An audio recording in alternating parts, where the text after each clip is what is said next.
Itu contoh. Nanti tolong kita renungkan. Lah mulai ibu-ibu dan bapak-bapak, air kopi susu telah tersaji, yang mana asapnya membumbung ke awan-awan.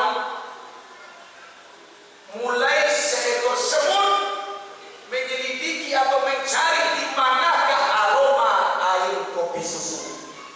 Iyo beda. Mulai samui mencari. Yo cari dek samui. Nampak dek samui dari jauh. Mulai ais jadi no samui main-main di tepi tadah galai. Naik siku samui ko kata dah galai. Mulai no naik kate galai. Tiba di puncak galai itu bapak-bapak ibu-ibu, yang mana air kopi susu itulah kita minum di para galai. Nyocai dek samui murah sangat dalam. Tapi seekor semut, asalkan dia bisa mencicipi manis air kopi susu tersebut, dalamnya lurah akan dia temui. Mulai sampai ke turun, latibo di tapi air kopi susu itu, minum samui sakit.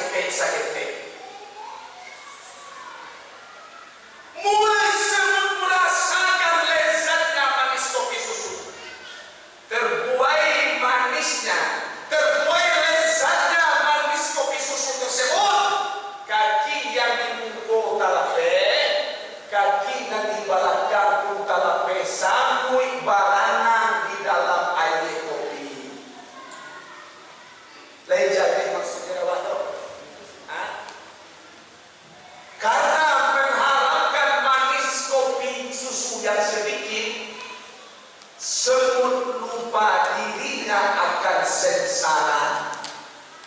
Dek mahal manis kopi susu nasa kete, sampai lupa badan katanya yo. Seperti itu manusia Bapak Ibu. Dek mengharapkan manis dunia yang sementara, manusia lupa kepada akhirat.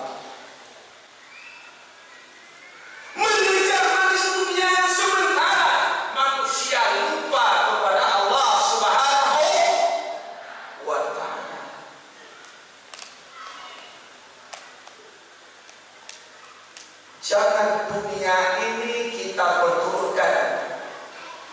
Jangan sampai